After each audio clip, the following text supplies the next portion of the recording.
Welcome to Kidmissing TV. I'm your host, Angelina Wilson, and it is a hot one. It's November 6th. I live in Massachusetts. I should be able to wear this without sweating. But Mother Nature never got the message that it's not July. So, we're going to be talking about a little boy from Maine, 12-year-old Daniel Woods. In July of 1954, he was murdered and thrown in the Androscoggin River. He was murdered with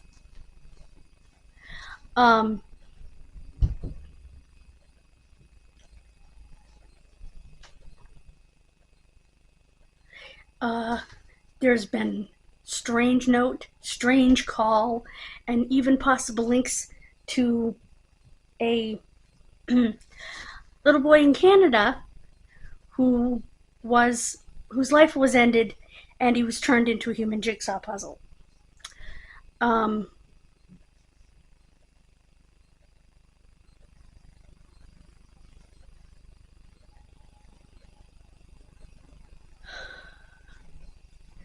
He was doing what every other kid was doing in July. He was from Gray, Maine, which is kind of in the middle.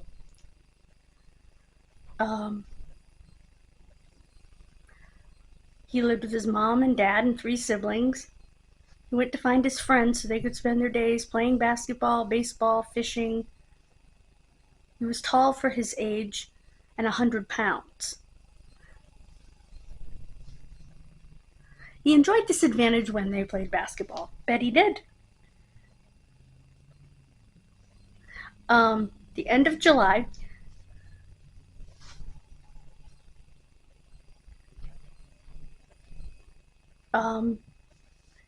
his friends were all dreading August, looking around the corner with the arrival of a new school year.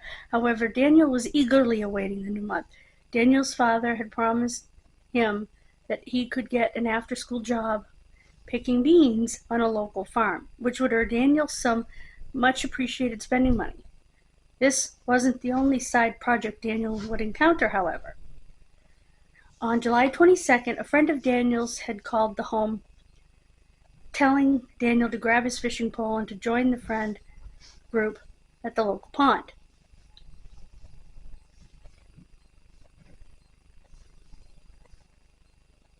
He explained his plans to his mother, and she was very preoccupied with the other kids.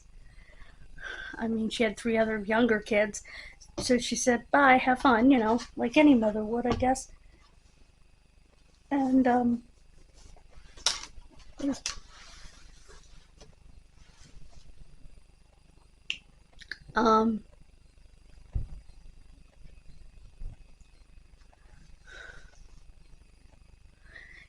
when the door closed, it was the last time she ever saw her son.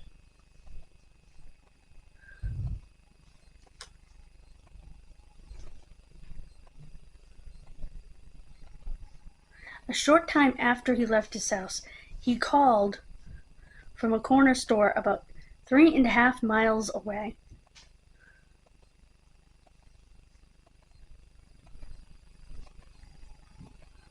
He called to explain to her he'd been offered a job with a door-to-door salesman where he would be making house calls for 50 cents an hour. Proud of her son for his entrepreneurial drive, Daniel's mother agreed after he promised he would be home before dark. Now, a lot of you are going to say, why would she do that? It was 1954, that's why. And it was Maine. Rural Maine. So nobody thought anything could happen. But he didn't make it home for dinner. And his parents started worrying. They contacted all of his friends, all the family in the area.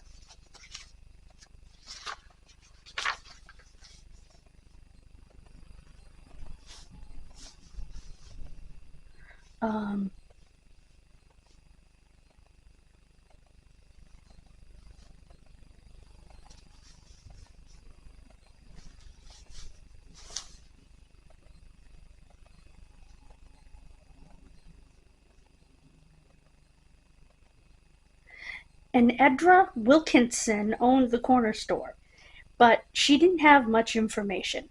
She said, yeah, he was in the store. He left and ran up the street. But when she said what time it was, his father felt horrible. He had been merely 200 feet away from the corner store at the time, filling air into his tires. He stated that he hadn't seen his son, but believes his son may have seen him, saying, this is a quote from the father, "I'm sure he must have spotted my car. He might have thought I wouldn't let him go." 5 days into the search, police had spoken to a handful of witnesses, some credible and some not. A man in Worcester claimed to have seen Daniel on the 22nd, but it was a case of mistaken identity. Okay, Worcester is a city in Massachusetts. Oops. And depending on when this guy says he saw him, I think Gray is, it's either a 4 or 5 hour drive. So, it's a big city. It is the second largest in Massachusetts and the third largest in all of New England. The largest, of course, being Boston.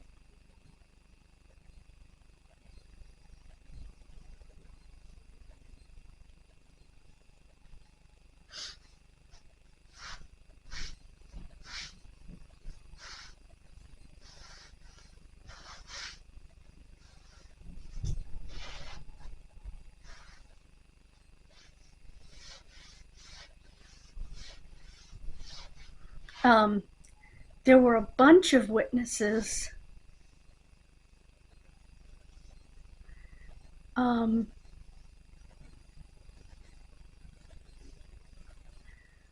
One, Donna Arberly, she saw Daniel that afternoon and spoke to him. She saw him near the Dry Mills School, and that he had been in a maroon-colored sedan that was occupied by Daniel, an unknown man, an unknown woman, and 2 children that she had never seen before. She claimed this man had a dark complexion and white hair, but she hadn't known him. And he had stopped the car so he could look at a map.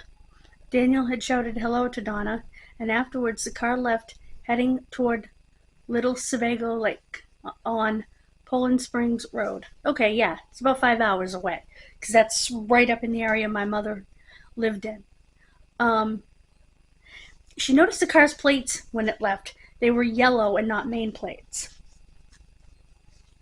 Maine plates, in case you're not familiar, are navy blue with yellow lettering. Although they have some newer ones now, kind of like the Massachusetts ones where you can have different decorations on them, depending on what you support. But Maine's standard plate is navy blue with yellow writing.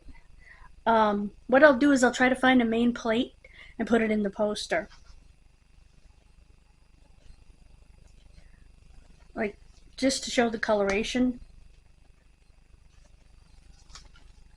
The police decided to search at Daniel's home. So they searched inside, outside, the woods surrounding it.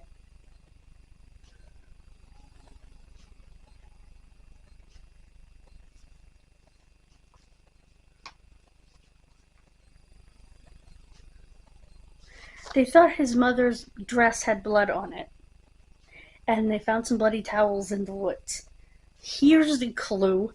The bloody towels in the woods was probably deer blood. And the mother was a homemaker, so Lord knows what animal the blood may have come from. Anyway,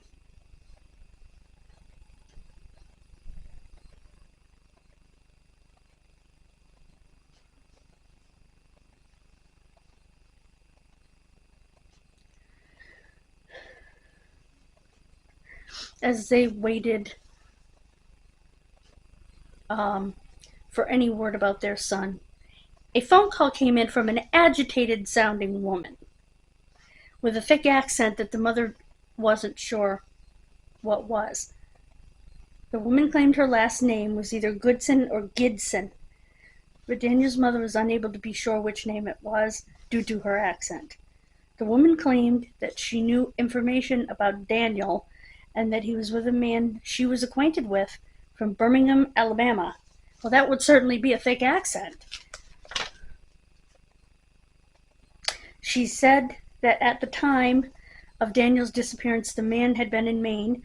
She also claimed that the man had a farm in Alabama where he boarded children, and he was known to treat these children cruelly. She went on to say that the man drove a maroon-colored sedan as well. With newfound hopes of finding her son, Daniel's mother quickly called the police with this information. Sadly, however, police were quick to determine this call was most likely a hoax, and they were not able to ever identify the man nor the farm he was claimed to own. It's kind of sad. Oops, I'm sorry, guys.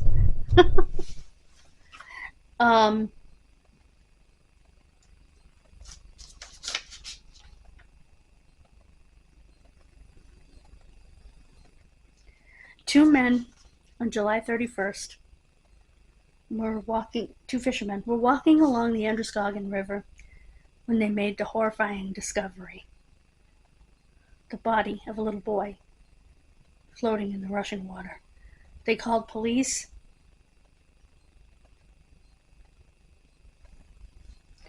They pulled his naked body from the river about 2:30 in the afternoon.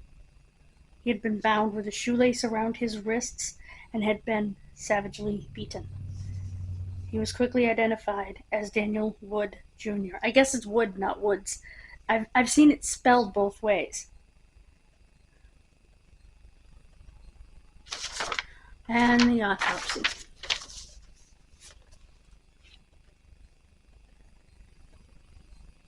He died to the head.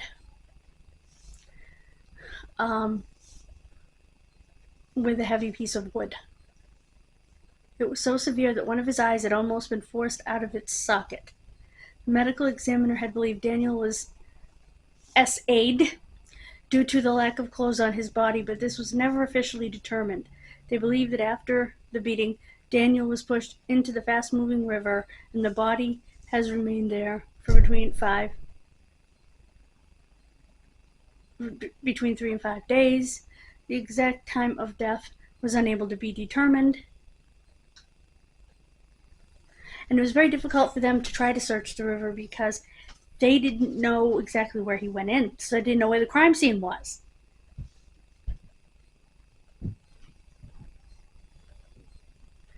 They think he was killed elsewhere and transported to the river.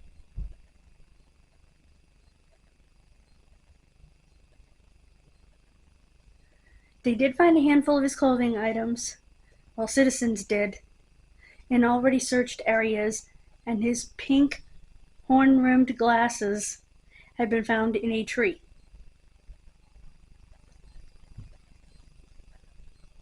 A farmer found the handle of a sledgehammer just 150 yards from where Daniel's body had been pulled from the river. But it had been raining.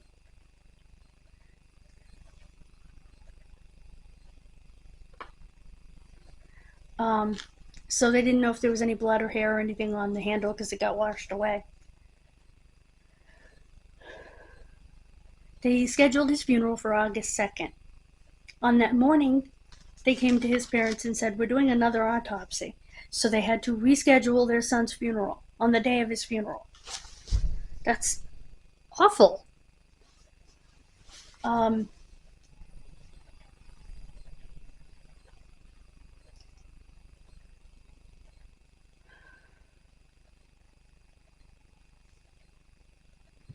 That night, a 28-year-old man was apprehended and taken into the Westport, Maine police station for questioning.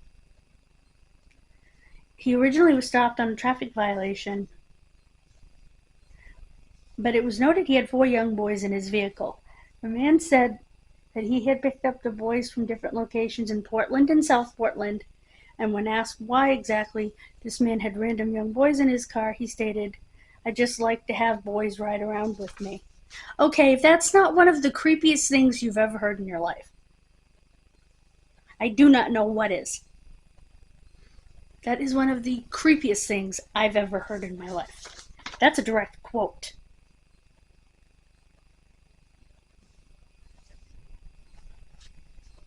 And they were forced to let him go, even though that statement made them ill, quite frankly.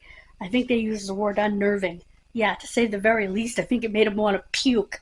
But unfortunately, they had no evidence of anything. Why couldn't they hold him on suspicion of kidnapping and talk to the children and find out where they came from to make sure they came from Portland and reunite them with their parents? I'm not sure I understand that, but.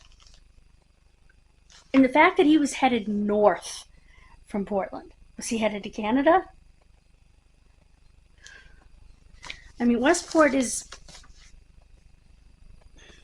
north of Portland, but it's on the water. It's not as far up as Gray. So, anyway.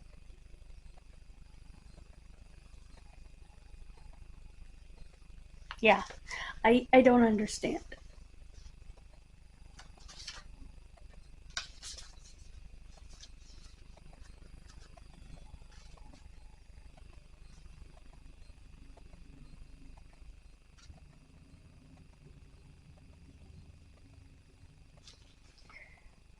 And that's when they discovered the case in Canada. Little Raymond Trudeau had disappeared the day after his birthday. On July 27th, Raymond had been anticipating his 6th birthday party.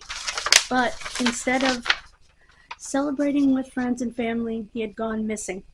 Sadly, on the 31st, his body was discovered on the sidewalk in Montreal, on a street beside a river. Early that morning, a truck driver had spotted 2 cardboard boxes on the side of the road next to a pile of rotting vegetables and fruit. The truck driver had noticed newspapers sticking out of the boxes. The newspaper had been covered in blood. Once the boxes were searched, Raymond's jigsaw puzzle of a body was discovered, and he was quickly identified by picture comparison and his red and blue striped sweater, confirmed by his father.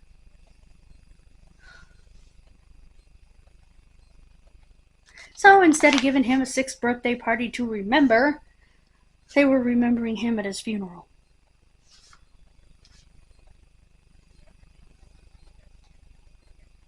Oh good, they found the man. His killer was a man named Lucien Picard.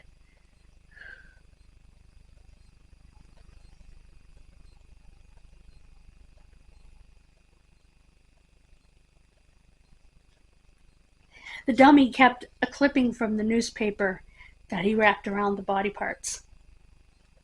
So, and a few other things.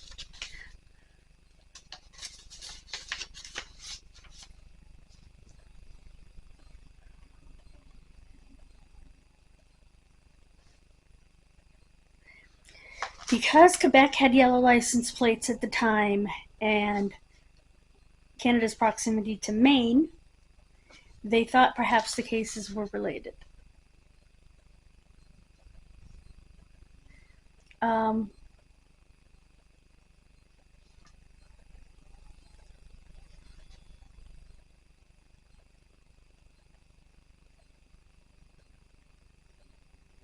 And his roommate was charged with gross indecency involving a minor.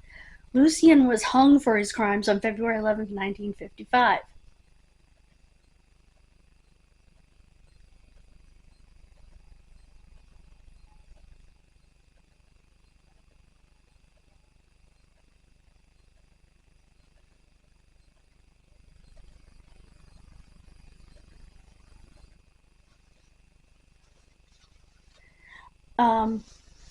And another strange twist, in 2003, the Wood family began receiving letters complaining about the Maine police. The letters, which partly rhymed, were written by someone signing off as Ronald Ridge. Ronald claimed that as a child he was molested by a man that had lived near the Wood family along Route 100. He stated he believed the man was possibly involved in Daniel's murder, but it was unable to be determined who this man was or if he was still alive. However, due to the letters, police did briefly reopen Daniel's case in 2003. What became of this, they never released to the public, I guess.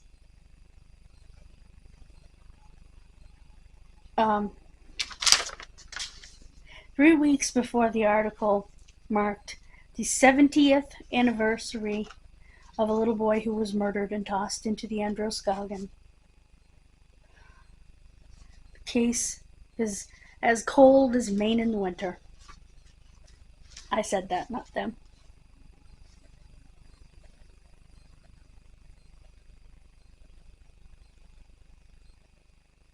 His little sister still has a note he gave her asking her where his favorite keychain was. And this is her quote about how it destroyed her parents. My parents aged so much. Could almost see the life drain out of their bodies. My father was the one that had to identify the body. They had to get a dentist to identify the work that had been done on his teeth. End quote.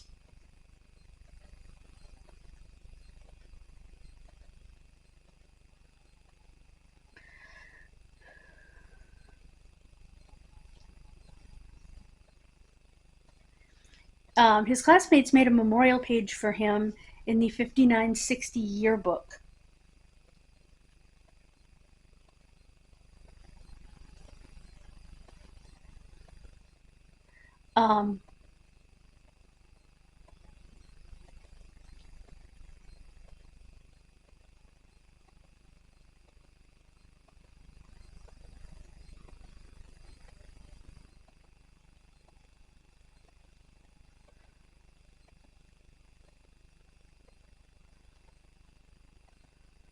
Interestingly,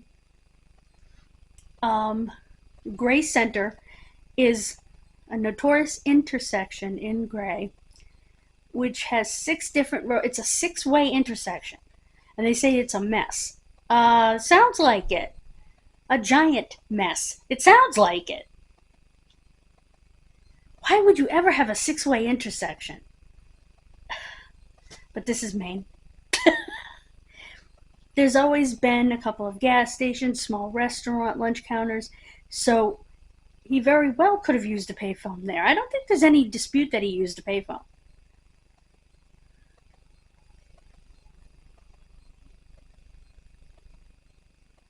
And someone said a bypass was built 10 or 15 years ago just to help people get around it, but it hasn't really helped the traffic.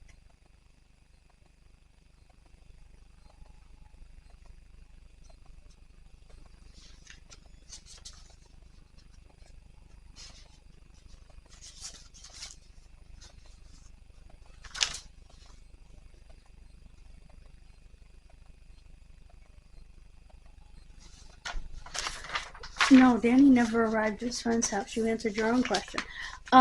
Somebody did. I want to thank the gentleman that did all this research because it's very helpful. I also want to thank it's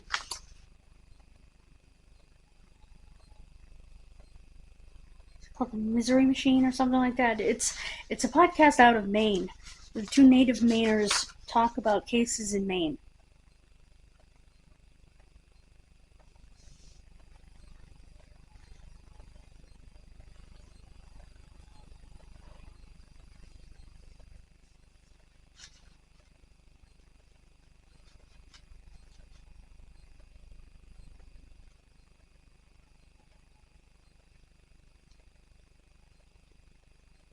Okay, his clothes were found down a secluded lane, 3/4 of a mile away from the spot where he was found. This was listed in the newspaper.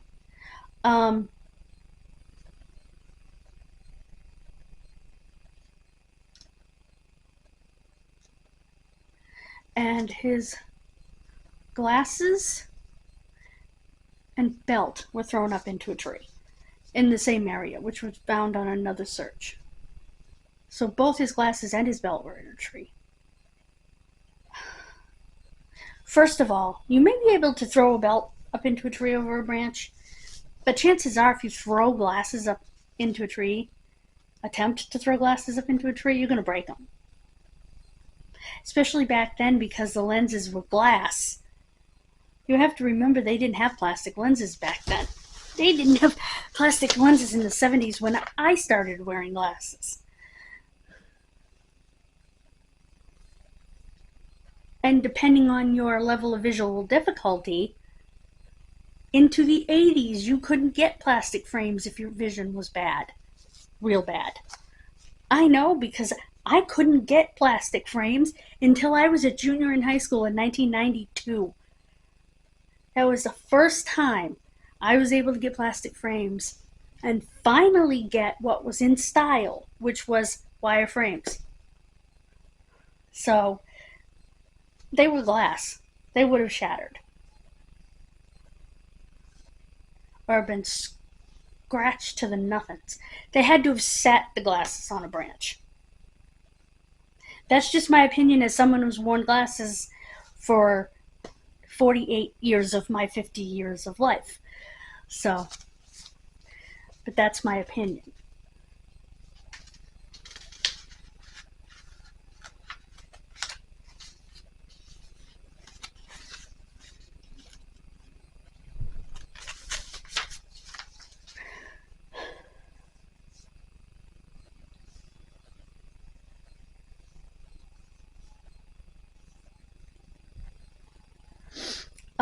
They had one possible suspect in a Herman Barmore, or also known as Charles Fisher.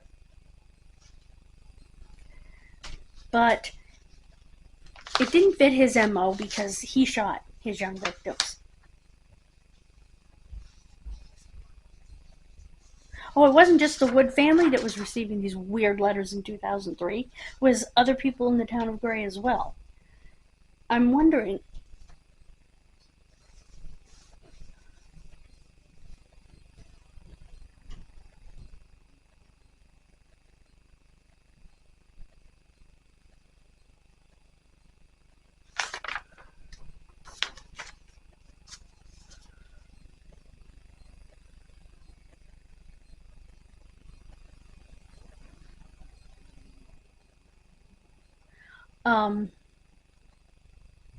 so he had one older sister and a couple of younger siblings.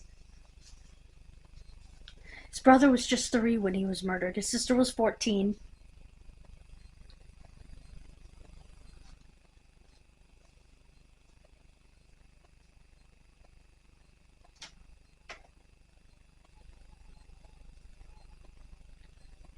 Huh.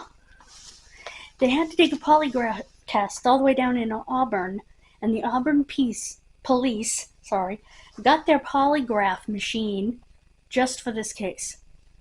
That was the reason they got their polygraph machine. That's very interesting to me.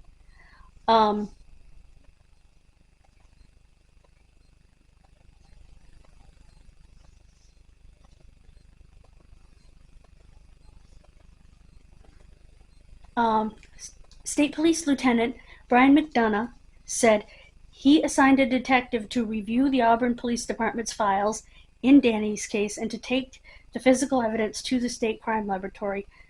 So, okay, that's fine.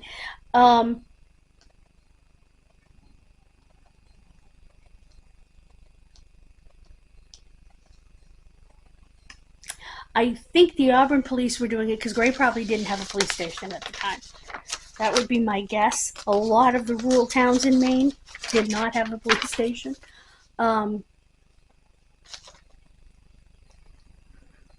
But it is under the jurisdiction of the Maine State Police Major Crimes Unit South. 1 Game Farm Road, Gray, Maine, 04039. Oh, okay, so Gray must be just north of Auburn. It's a little south of where my mother's from, so maybe 3 hours from Worcester. And the phone number is 207-624-7076. 207-624-7076. Extension 9. That's extension 9. You can also use the Leave a Tip form on their website. Ouch. It's actually very sad. I mean, all the cases I cover are sad. But it's sad to me because it's just not good. You know, I hope that they're able to get something. I mean, obviously, rain washed some stuff away, but we have techniques today that they didn't have back then for getting. No, I'm not biting my nail. Evidence off of stuff. So hopefully we can use some of that technology to do so. Thank you so much for joining me. God bless you, and I will keep you updated. And I'll see you next time on Kidmissing TV.